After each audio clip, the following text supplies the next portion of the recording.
The investigation team represents the Fool Arcana, the start of the deck, numbered 0. As Igor said, it's empty but also holds infinite possibilities.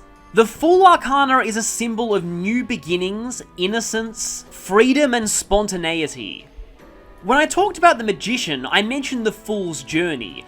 This is a common tarot motif, in which all of the arcanas after the Fool, in order, tell a story about a protagonist's journey from humble beginnings to their ultimate destiny, and the changes and personal growth they experience along the way.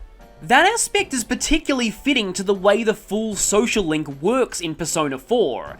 It represents your story progress. The Arcana will automatically rank up at various plot milestones. You don't need to worry about working on this one. As such, you never need the matching Arcana bonus for this, so if you ever find any Fool Personas in Shuffle Time, unless they're really strong, those are always your first priority to get rid of. Mythology-wise, personas of this arcana tend to be trickster figures, but many of them are also known in their myths to be shapeshifters. Either that, or they have a very indeterminate form. This ties in well with the symbolism of freedom and endless possibilities. Fool personas are typically quite balanced in terms of stats and learn sets, but I find the ones in Persona 4 often focus on ailments and debuffs, which ties into the trickster aspects of the Arcana. The fortune reading Igor gave at the start of the game wasn't just for show. Tarot symbolism plays very heavily into the Persona series, and every social link is associated with one of the major arcana. Though something important to note is that tarot didn't have symbolic meanings until the late 18th century. Before then, they were just used as playing cards. So different sources can disagree on exactly what the arcanas represents. I've tried to research several sources for these videos, so bear in mind there may not be one definitive truth for most of these meanings. The Magician Arcana is number 1 in the deck and represents the first step on the Fool's journey. A lot of its symbolic traits therefore evoke a hero who's just starting out on their journey, which is quite fitting for both the protagonist and Yosuke. It represents self-confidence, action, initiative, and the power to harness one's own talents, along with having a goal in life. But it also represents the naivety and immaturity of someone just starting out. Many traditional illustrations of this card depict an alchemist with one hand pointing to heaven and the other to earth. And so another symbolic aspect of the Magician Arcana is the link between the mortal realm and the divine realm. This also fits Yosuke, as not only does his friendship with the protagonist provide some mundane grounding in comparison to all of the supernatural elements we encounter, but Yosuke, through his connection to Saki, was also what drew us into the supernatural mystery in the first place. And this isn't part of the Arcana's traditional symbolism, but another recurring trend of characters who represent this Arcana in the Persona series is they tend to have extremely bad luck with romance. Every Persona is grouped under one of the major Arcana, and those assigned to the Magician Arcana tend to be mythological figures associated with magic, alchemy, and in some cases fire.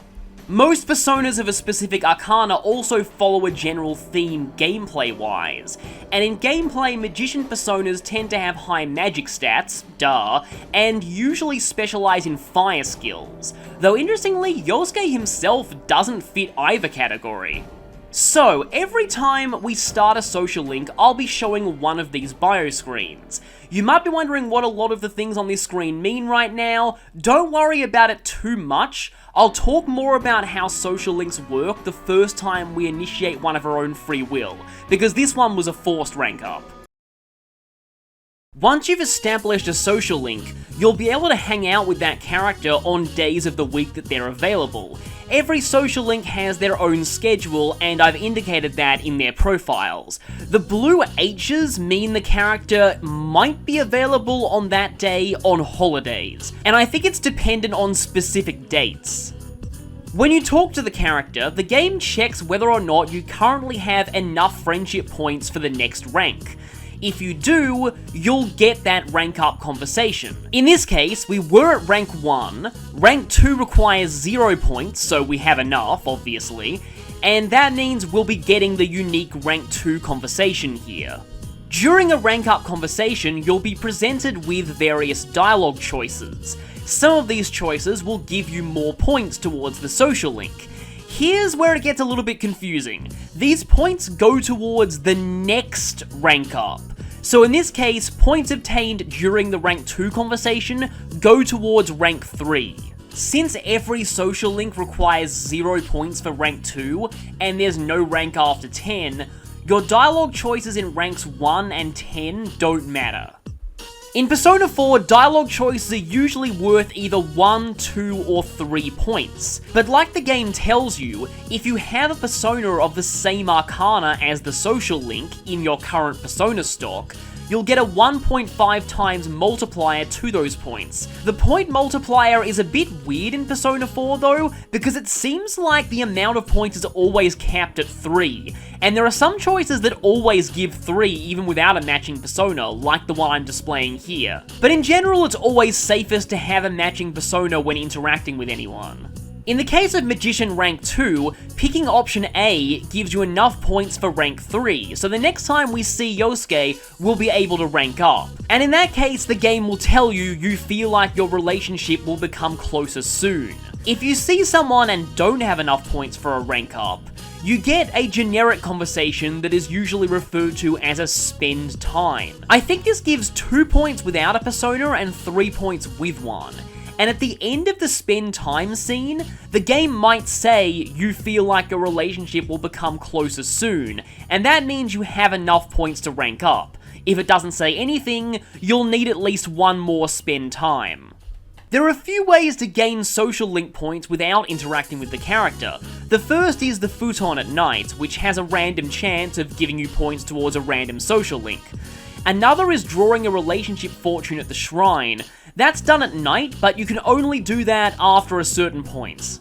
Party member social links can also gain points during story cutscenes, or if you answer a question for them in class. The matching persona bonus still applies to these points, so it's recommended that you keep personas of your party members' arcanas on you at all times. We interrupt this stakeout for a new social link. It's been a while since we saw Magician, but Priestess comes after it in the Fool's Journey, and while the Magician Arcana symbolizes the link between the mortal and the divine worlds, the Priestess is the veil between the two worlds, and so represents divine knowledge, wisdom, inner enlightenment, and the subconscious mind.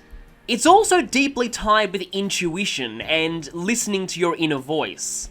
The B and J on the card refers to the two pillars of the Temple of Solomon, and are sometimes taken to represent duality and the acceptance of duality that's required to attain wisdom.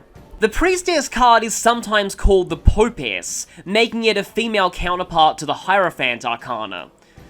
The mythological figures associated with this arcana tend to be females associated with magic or priestess figures. They generally contrast with the personas of the other typically feminine arcana, but we'll see that one a bit later. Gameplay-wise, they're magic-focused and usually lean towards ice skills and healing. The Priestess social link is represented by Yukiko Amagi, and it's a fairly standard one. It's quick to raise early on, but its final ranks can take a while. One of the skills Yukiko gets early in her social link is very, very useful, so I'd recommend taking this one to rank 4 as soon as you can. The Empress Arcana is a general symbol of female authority, and has a lot of association with Earth Mother archetypes. As such, it represents motherhood and the idea of birth, but not just literal. It can mean the birth of new ideas, as in creativity, and that ties in pretty well to how the social link works in P4. But its Earth Mother associations also lead it to represent abundance and prosperity, which is why quite a few Empress social links in the series come from wealthy families. Personas of this arcana contrast the ones of the Priestess in both gameplay and in mythology. They tend to be more strong, powerful female figures. some of them being actual rulers, and while they focus on ice skills like the Priestess, they tend to favour offense over support, and some of them are even mixed ice/physical attackers. The Emperor's social link in Persona 4 is represented by Margaret, and hers is extremely unique. It's the only one in the game where ranking up does not use time at all. How this works is for every rank, Margaret has a specific persona that she wants to see, knowing a specific skill. Once you have that, you actually have to leave the Velvet Room and then enter again, and you'll get the next rank up scene.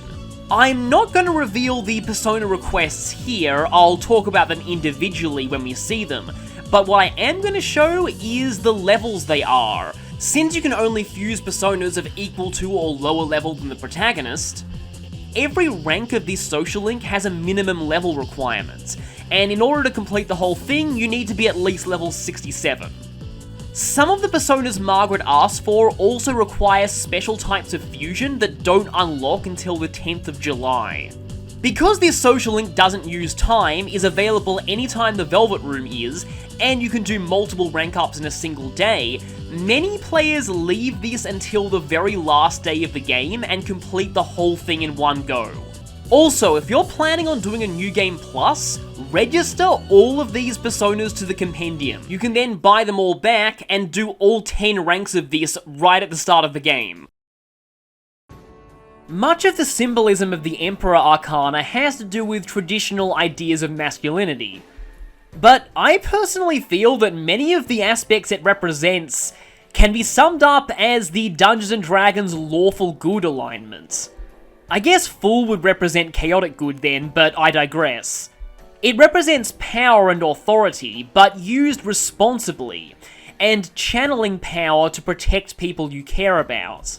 It also represents earning the loyalty and respect of others through your actions. Personas of this arcana act as a counterpart to those of the Empress Arcana, being male authority figures that are usually kings or rulers of some kind. And in gameplay terms, they specialise in electricity skills, but a lot of them have high strength and use physical attacks as well. The Emperor's social link is represented by Kanji Tatsumi, and it's one of only 2 party member social links that are technically optional. For most party members, rank 1 is forced during a story scene, but you have to go out of your way to start Kanjis. But in my opinion, it's well worth it. If you ever plan on using Kanji, and you should, I'd recommend getting him to at least rank 4, because the skill he learns from that is really good.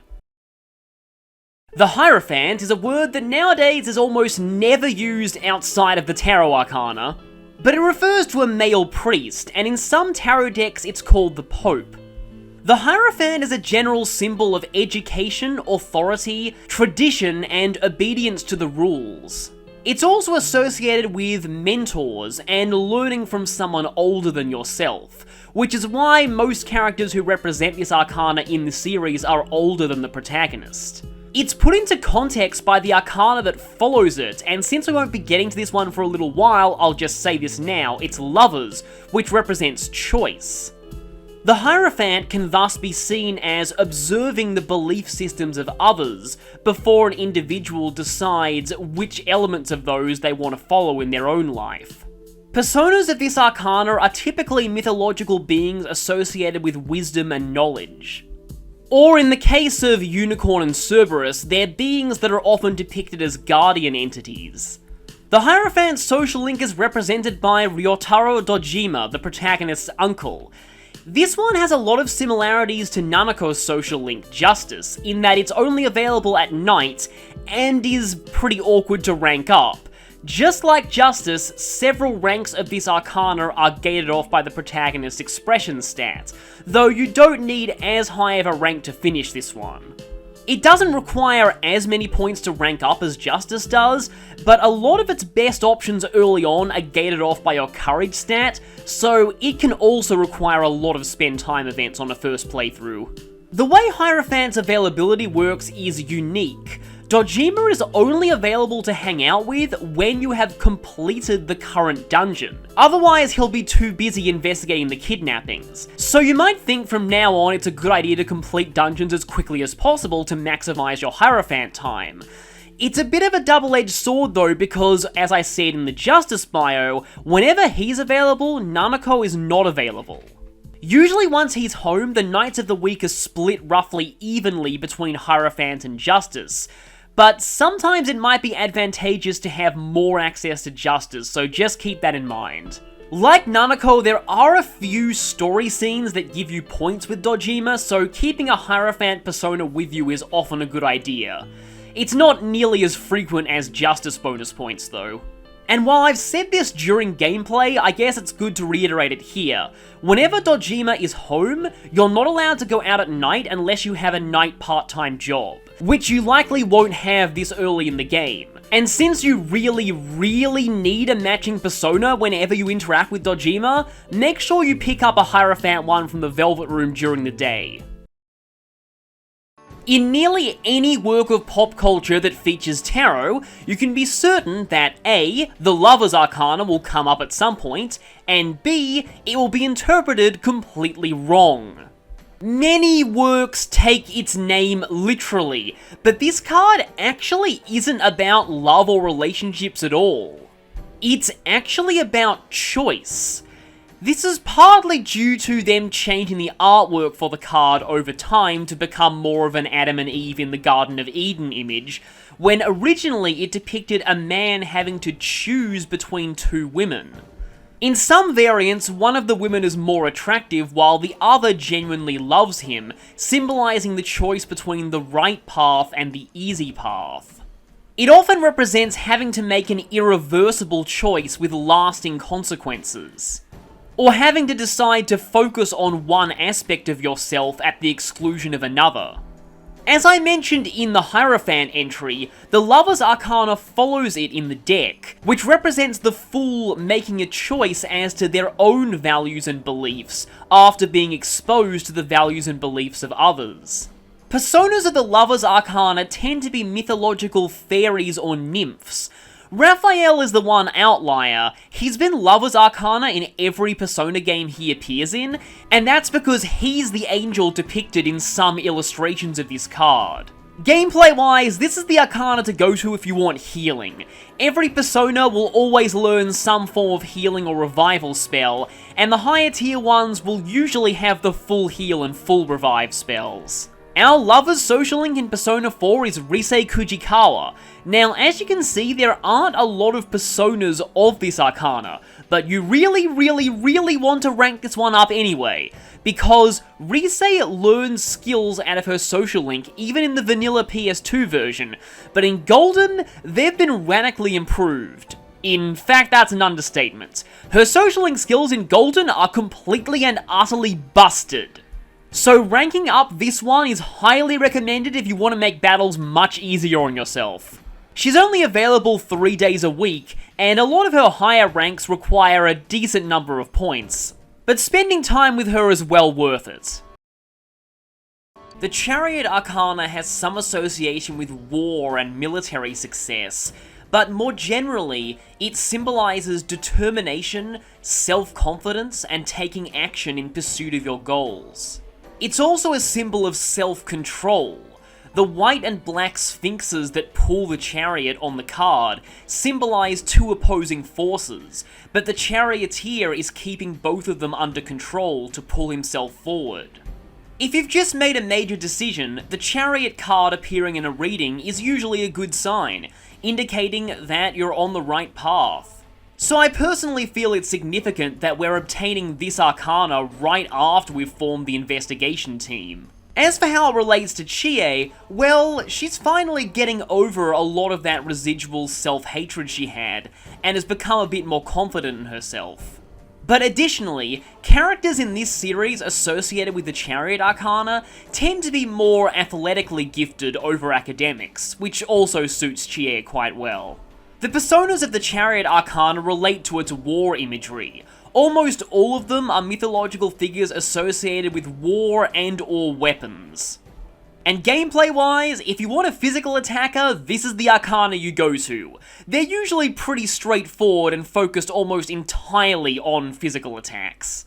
As a social link, Chie is a pretty decent one to focus on, as she's available on a lot of days and doesn't require a lot of points to rank up. So in that points display, you might notice that I've highlighted rank 9 in pink. This indicates the rank at which you have a choice between the platonic or romantic routes.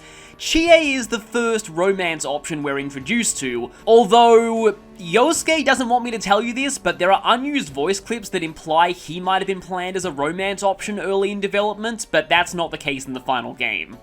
Regardless of which route you choose when the time comes, it won't affect how long the social link takes to rank up, and that's true of most social links in this game, so it's really a matter of personal choice.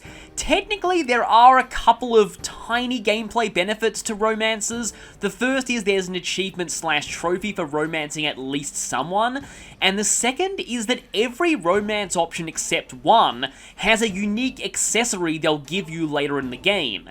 However, it comes so late that you can only use this accessory for the final dungeon, so don't worry too much about which one of those you go for. And yes, you can only get one even if you're dating multiple girls. Justice is a very complicated arcana with a lot of different meanings. At face value, it represents literal justice, fairness, and the law.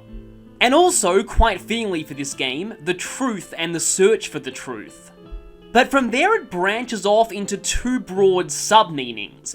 The first is an individual discovering their own personal sense of morality for the first time. Learning how they see things in relation to the world, and often leading to the discovery that the world isn't as black and white as they thought. Think a child discovering and reacting to the world's more difficult concepts.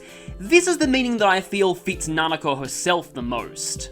The second meaning is the idea that all actions have consequences. This is represented by the double-edged sword on the card, along with the scales, which also represents the importance of making fair and impartial decisions. When viewed this way, the card is all about learning to take responsibility for the consequences of your actions, and understanding the impact that those consequences will have on others. This, I feel, doesn't so much relate to Nanako herself, but it relates a lot to what she brings out in the people around her. The Arcana's meaning may be complicated, but in terms of what personas fall under it, it's very simple. All of them are various orders of angels from Judeo-Christian mythology. And gameplay-wise, they all focus on light skills, and while many of them are weak to dark, almost all of them learn a skill that either mitigates the effects of dark or resists or nulls it entirely. So they may have dangerous weaknesses early on, but they'll lose those if you stick with them. Justice as a social link is represented by the protagonist's cousin, Nanako Dojima, and hers is unique in a lot of ways. Firstly, it's a nighttime social link. Secondly, it doesn't have a set schedule. The nights that Nanako is available depend entirely on the nights that a certain other social link, Hierophant, isn't available. But nighttime social links don't conflict with much, and we'll have a lot of opportunities to hang out with her over the course of the game. And we will need that, because look at those point requirements. Despite Nanako being a very important character to the story who actually lives with the protagonist, her social link is one of the hardest to rank up in the entire game, if not the hardest. Because not only are the points very high, but ranks 4 and 6 are gated off by the protagonist's expression stats. You need level 3 and level 5 expression respectively. This one will require multiple spend time events even with a matching persona, and speaking of which, it's recommended that you carry a Justice persona at all times, because there are a lot of dialogue choices in story scenes that give you points with Nanako, and most of them come with no warning while you have no access to the Velvet Room. Overall, this is one social link you should never neglect, although anyone who would even consider that clearly has no soul. The Hermit Arcana represents isolation, but also introspection and soul-searching. Its art depicts an old man navigating a cave with only a lantern to guide him. The lantern only illuminates the path immediately before him, rather than the whole journey ahead. The Hermit card is a sign that sometimes it can be healthy to tune out of the wider world and spend some time, well, lost in thought all alone. The personas of this arcana can be a little hard to categorize, but many of them are figures that operate in the shadows hidden from public view. Quite a few of them, like Ippon Datara, Hitokotonushi, and Kurama Tengu, are associated with mountains. Nidhogg resides underneath the World Tree at its roots, and Mothman is based on a real-life urban legend, so they all tie into the themes of secrecy and seclusion. In gameplay terms, they tend to focus on status ailments. And speaking of gameplay, let's get to how the Hermit's social link works because it's very unique. To raise your bond with the fox, you have to go to the shrine and accept a side quest. After you complete that side quest, you can then report it to the shrine to rank up the Hermit link. It's important to remember that it's the reporting of the quest that counts as a rank up and uses time. Accepting the quest and working on the quest do not use time. So be sure to always accept the next request the day after you rank this link up. Some of these requests are a little annoying and have to be done over several days. And the final quest did get a rework in Golden. The remaining 9 are the same as they were in the PS2 version. Also, for some reason, ranking from 9 to 10 requires you to spend time with the fox twice. So keep that in mind when scheduling. The Hermit's social link is somewhat important to gameplay too, as the fox will be an honorary investigation team member from this point onward. At the TV World entrance, you'll be able to talk to the fox to restore SP, but it doesn't come cheap. It's called a hustle, sweetheart. And that's an apt way to describe it, because early on in the game, the costs are ridiculous. It starts at 60 yen per 1 SP, and you can't choose how much you heal, it's all or nothing. The price goes down by 5 yen per SP for every rank, maxing out at only 15 yen per SP, which is not terrible, but it's going to take a little while for us to get there, so for now, we still need to be very careful with our SP in dungeons. The Fortune Arcana, or Wheel of Fortune to use its full name, represents fate, luck, and the ongoing cycle of life. It's an indicator that life is always changing, sometimes for good and sometimes for bad, and that it may change for reasons that are beyond your control. But even if things seem hard now, as long as you persevere, there will always be good times ahead. I think it's notable that the Strength Arcana, representing emotional strength and strength of will, comes right after Fortune in the deck. Fortune can also represent a major turning point in one's life, a new opportunity to make a significant change for the better that must be seized in the moment.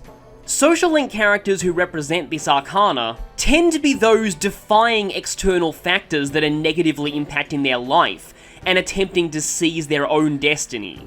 Mythology-wise, this arcana is very simple. All its personas are deities or other mythological figures associated with fate. And in gameplay terms, they usually specialize in wind skills, and in Persona 4 in particular, a lot of them have very high magic stats, and often learn some powerful supporting skills too. Our Fortune social link is represented by Naoto Shirogane. We've seen her throughout the whole game, but now we're finally forming a bond. And despite coming so late, this bond is actually not that hard to max out. It doesn't require that many points, and most of Naoto's dialogue choices give ample amounts of points. If you have a matching persona the whole way through, you'll only need one spend time session to finish this one. Further helping matters is this social link's schedule. Not only is it available for many days of the week, but it's even available on rainy days for some ranks. That's actually because many of this social link's ranks take place under the park's gazebo. Those are the ones that can be done on rainy days. And while, just like lovers, there aren't a lot of personas of this arcana, Naoto's social link skills are very good, and the ultimate persona of this arcana is also quite strong, so it's one I would highly recommend going for. It's important to note though, that like Moon, Fortune is one of the only social links in P4 that can be reversed, but really it's quite easy to avoid this. And also like Moon, it's one of the few social links where you can possibly be locked out of the romance route based on your choices earlier in the link. The Strength Arcana is an interesting one symbolically, because its meaning is a little deeper than it seems. It doesn't refer to physical strength, but rather emotional strength. The image depicts a female figure taming a wild lion, symbolizing taming raw passion and animal instinct and channeling them into something more productive, as well as the inner strength, resilience, and compassion needed to tame a wild beast. Personas of this arcana in Persona 4 tend to be non-human mythological figures that take on humanoid forms, or figures associated with mythological beasts. Gameplay-wise, they're similar to those of the Chariot Arcana in that they favour physical attacks, but while Chariot personas lean more towards offense, Strength personas tend to be a bit more defensive, and many of them have resistances or immunity to physical. The Strength social link in Persona 4 is special because it's actually two social links. You choose either soccer or basketball, and they both have different rates of ranking up. They have the same availability though. That question mark on Wednesday is because there's a lot of sources that are in conflict about whether they're available on Wednesdays. Apparently there are some specific Wednesdays where this social link might be available. I personally vastly prefer Core's social link, but we're choosing Daisuke and Sokka for this playthrough for one main reason, and that's books. There are 3 books that you can only obtain through Sunday Hangout with the Strength social link. These happen on 3 specific dates, and you only have one chance to get all of them. And if you picked basketball, the social link has to be below rank 4 by the time you get the first book, and either below rank 5 or above rank 6 at the date you get the second and third books, or you'll miss those books forever. Soccer has absolutely no rank restrictions as to when you can get the books, and that makes it a lot more convenient for getting the all books trophy. The other reason I'm choosing soccer is that the basketball social link only raises diligence, but soccer early on has an opportunity to raise understanding, and I think the guide would get screwed up if I didn't get this point of understanding, so just to be safe, I'll be going with soccer. The Hanged Man Arcana is a very unique one in terms of symbolism. The card depicts a man suspended upside down from a tree, hanging just above the earth. At the time the common tarot deck was made, this was a form of punishment used for traitors in Italy, but the expression on the man's face shows that he's putting himself through this of his own accord, and thus it can be taken to mean self-sacrifice. But on the other hand, it also carries a theme of suspension, literally being tied to something, and literally hanging between 2 extremes. Which lends itself to another meaning, feeling like you're trapped in your life, and that there's something you need to let go of in order to truly be free. And it's fitting that this arcana comes directly before death in the Fool's Journey, the card representing the end of the old and the start of the new. There are a few possible themes regarding the personas of this arcana mythology-wise. Some of them are associated with self-sacrifice, but quickly skimming through their compendium entries, I found that most of these personas are figures capable of both benevolence and malevolence in mythology. For example, Makami are sometimes used to ward off evil, but have also been known to eat people. While Bereth is a demon who can be summoned to answer any question truthfully, but will always lie if not asked a question, and can tempt people to things like murder. Basically, they're beings who exist between 2 extremes. In gameplay terms, they're primarily defensive and learn a lot of support skills. Our Hangman social link is represented by Naoki Konishi, Saki's younger brother. You have to jump through a lot of hoops to unlock it to begin with, but once you do, it's a fairly simple social link. Available Monday to Thursday, and it requires a pretty comfortable number of points for most of its ranks. It's one I don't hear a lot of people talk about, but from a story standpoint, I still find it very, very interesting. If the Death card shows up in a tarot reading, you should be very glad, because it's actually one of the more positive arcanas in the deck. And another one that's heavily misunderstood. It doesn't mean literal death, but actually change, or the transition from one stage of your life to the next, as well as necessary endings that lead to new beginnings. Its position in the tarot deck even reflects this, marking the point of transition from cards that represent personality traits to cards that represent more abstract concepts and the final trials that the fool has to overcome on their journey. The personas of this arcana, though, follow the incorrect meaning, probably because it's cooler. They're all various mythological figures that relate directly to death.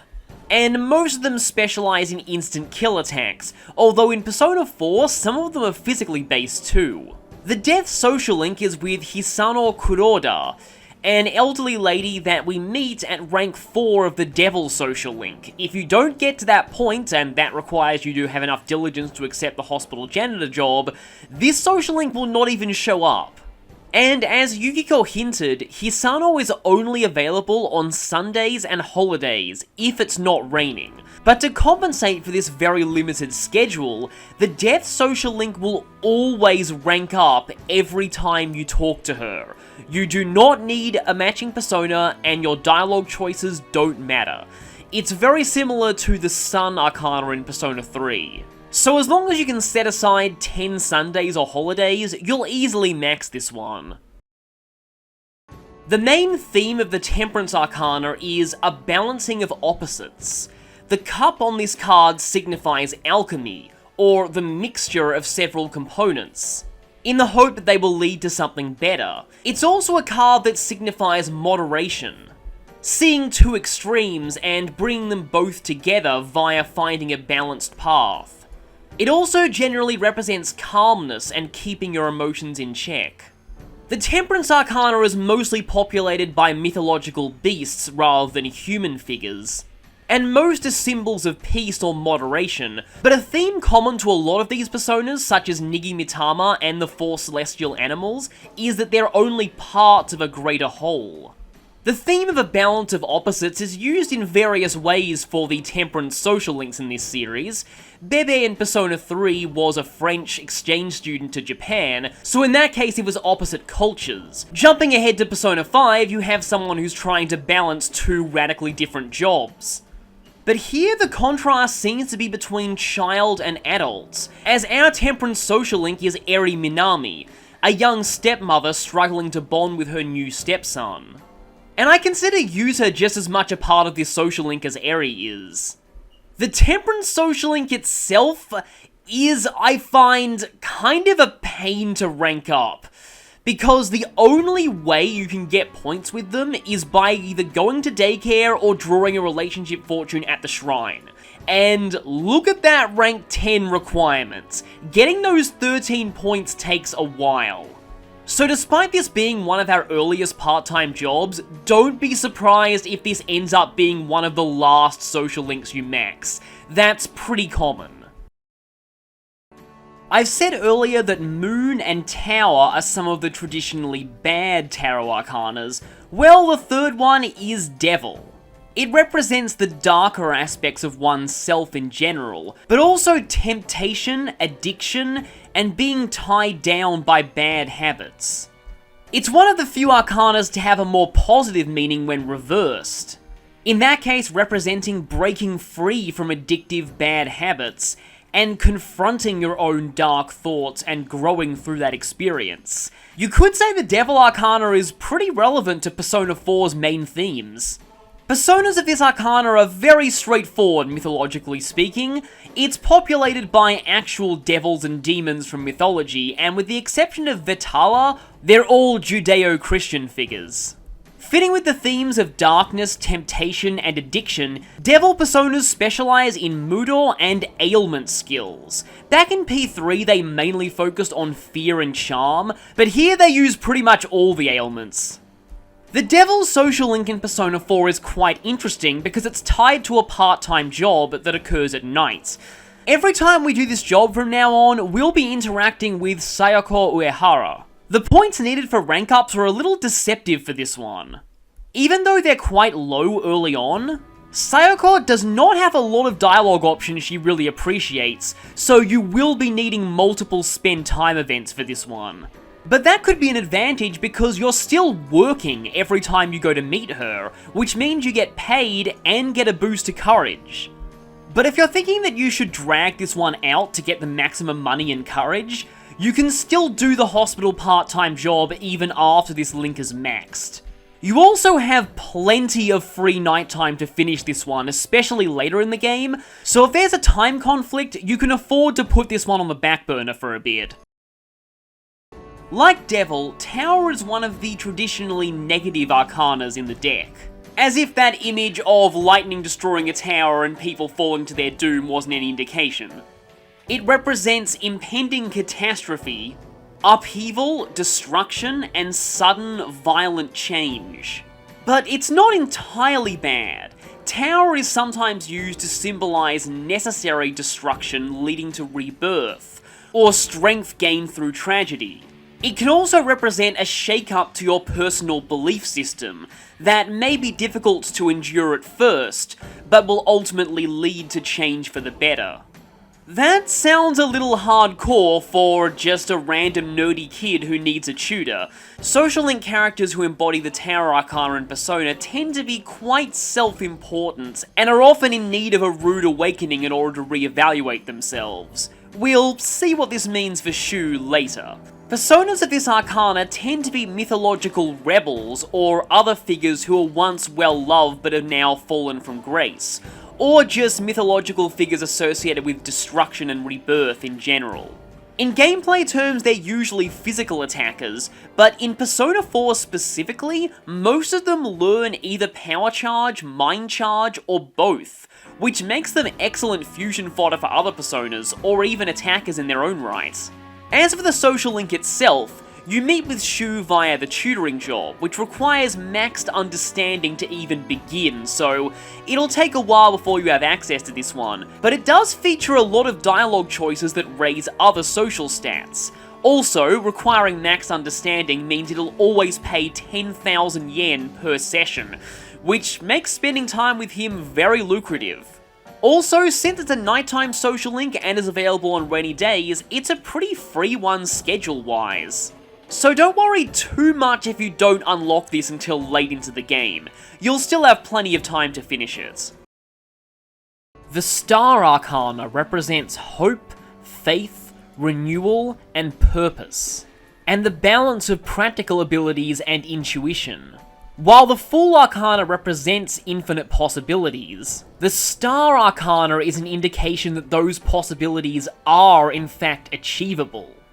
A further aspect of its symbolism is the fact that it follows the Tower Arcana, so Star can symbolize a period of new hope and renewal after tragedy or destruction.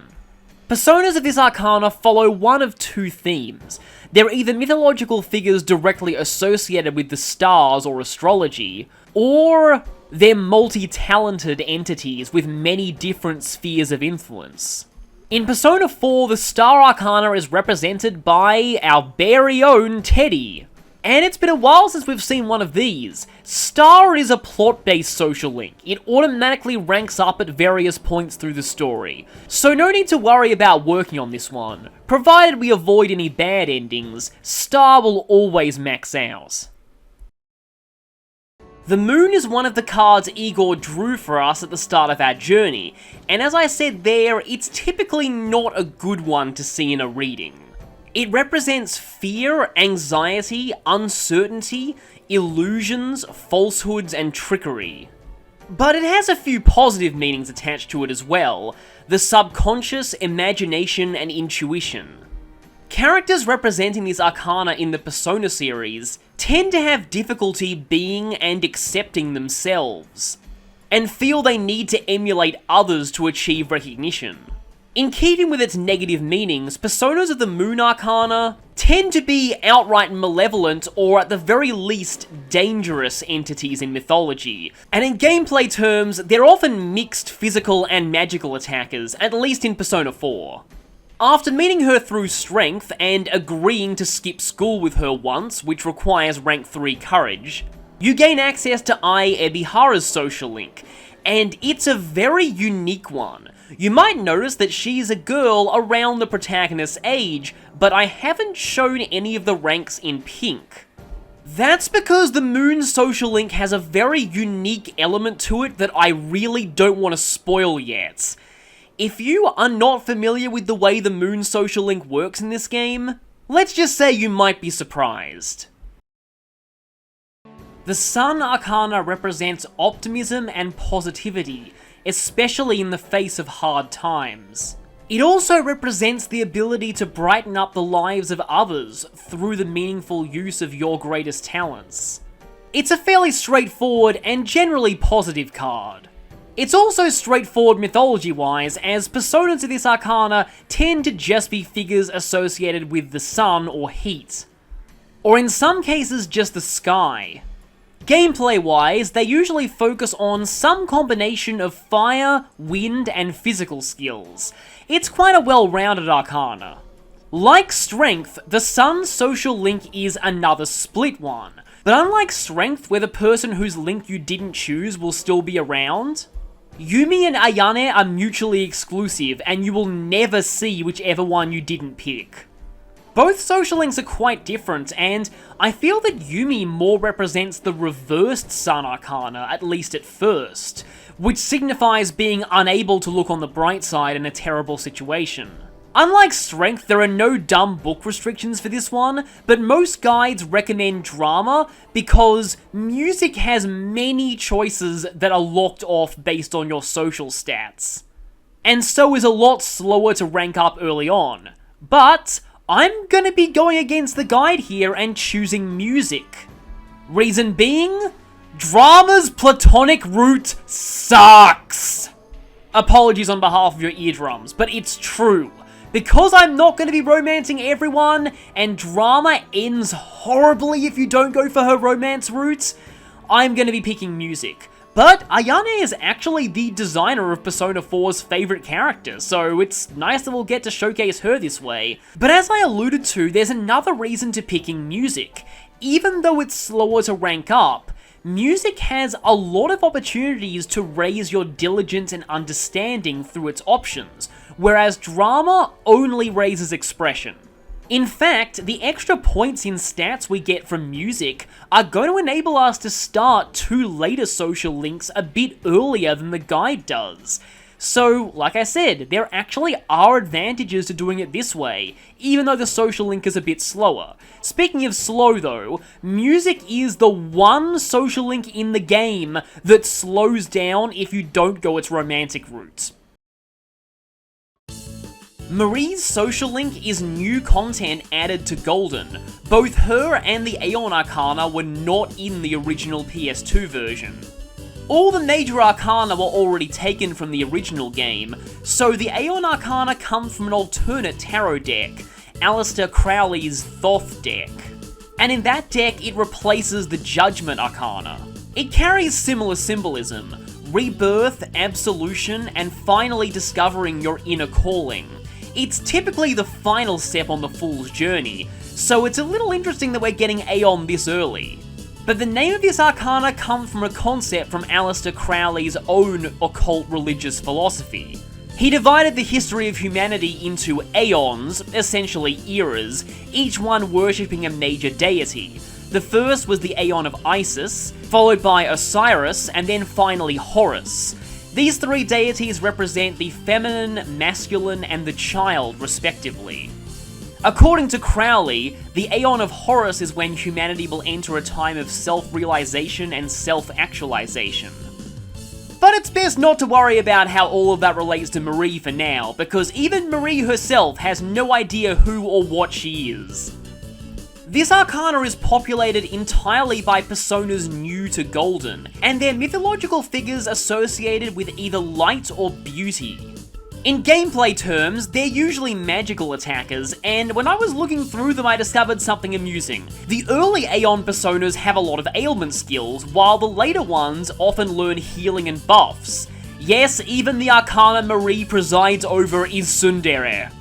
As far as the social link itself goes, I couldn't find any information online as to the points needed for every rank, so I decided to Thanos it, and through experimenting in New Game Plus, I think these are the correct points values. I might be a little off on rank 5, but I can 100% confirm all of the others. It might look to you like this is a very easy social link to rank up, the point requirements are all very small. But there's a problem. Several ranks in this arcana are gated off based on which party members have joined you, which means that you can't progress past rank 4 until late July. So it's not as quick to max out as you would probably think. Also, that rank 5.5 there is not a typo, that's actually part of this, and I'll explain that when we get there. It's also important to note that the Aeon social link is on a deadline. However, once you get close to the deadline, Marie will become available every day of the week until you max out the social link. So you don't need to worry too much, it's very hard to miss the deadline without intentionally trying. Finally, a few clarifications about Marie as a romance option. A lot of people are under the impression that her link is romantic by default, but she does have a platonic route. Also, in Chie's bio I mentioned there was one romance option that didn't give you an accessory. Marie is that one. Like Aeon, Jester is a new social link added in Persona 4 Golden. And like Aeon, it uses an alternate form of an existing Tarot Arcana, but this one's not from the Thoth deck. In this case, Jester is just an alternate translation of the Fool Arcana. And it carries very similar symbolism. But in my research I noticed a few things about the Fool Arcana that I felt actually applied pretty well to Adachi. In old Italian decks, the Fool was often depicted as a beggar. This could represent Adachi being a very low-ranked police officer with a minimal salary. The more interesting part to me is how the Fool card works in tarot card games. In some games, the Fool acts as an excuse card that is always a valid play for any trick, but also always loses. What this basically means is that if you're faced with a hand that would otherwise force you to play one of your better cards, you can play the Fool card to get out of having to play a card that round. I just think this fits really well with Adachi being a slacker who always uses excuses to dodge work. Though I don't think this was intentional on the part of the developers. Personas of this arcana act as a bit of a counterpart to the Aeon ones, in that they can usually only be fused by triangle spread, and tend to focus on dark skills to complement Aeon's lights. But another common theme I noticed is that personas of this arcana tend to have solid stats in everything except luck. In terms of their mythology, there's a bit of an interesting theme going on with these ones, because a lot of them are figures that are either commonly misunderstood, or were outright demonized by rival religions. For example, Gur is a demonized version of the Hindu Garuda. As a social link itself, Adachi is a very strange one. As you'd expect from a slacker like him, he has no set schedule at all. The only way to tell he's available is to check if he's available. Not only that, but it's the only social link in the game to be both a day and a night social link. What time you have to meet with him depends on the rank, although generic spend time events with him always happen during the day at Junes. At night, he'll be at the South Shopping District. Like Aeon, Jester also has deceptively low point requirements for ranking up, but don't be fooled, some of its ranks are gated off by story progression because Adachi's free time heavily depends on how much the case has progressed.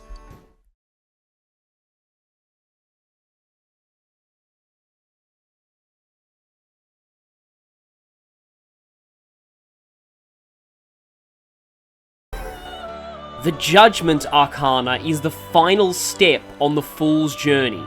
Like Lovers, Justice, and Hanged Man, it represents being at a crossroads or turning point in one's life. And like Death and Tower, represents endings and new beginnings. However, this is a decision faced by an individual who's grown much wiser over the course of their journey. They've faced the ordeals of every prior arcana, and gained new fulfilling life experience through these. The Judgment Arcana is a call for them to step up and realize their true purpose. And after all their growth, The fool is now ready to make that choice with true conviction. Personas of the Judgment Arcana tend to be among the strongest figures of their respective pantheons, and are associated with Judgment Day myths or the Judgment of the Dead. They're among the strongest personas available, often learning light, dark, and almighty skills, having the almighty inheritance type which allows them to inherit any skill, while also carrying immunities to many elements, sometimes nearly all of them. This is the final social link, representing the bonds of the investigation team, now the Seekers of Truth.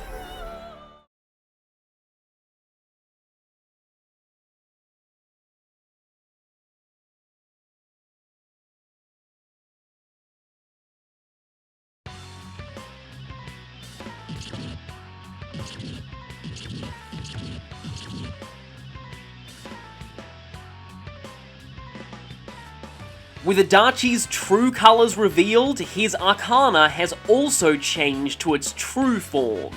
The Hunger, also called Lust or Passion, is an Arcana from Aleister Crowley's Thoth Tarot deck like Aeon. As its Roman number indicates, it replaces the Strength Arcana in this deck. I didn't mention this during Aeon, but Aleister Crowley was a very, shall we say, interesting figure. He was extremely countercultural and rejected conventional morality. And this is very evident in the meaning of the Hunger Arcana. While Strength represents taming raw passion and animal instincts, the Hunger Arcana is about embracing them.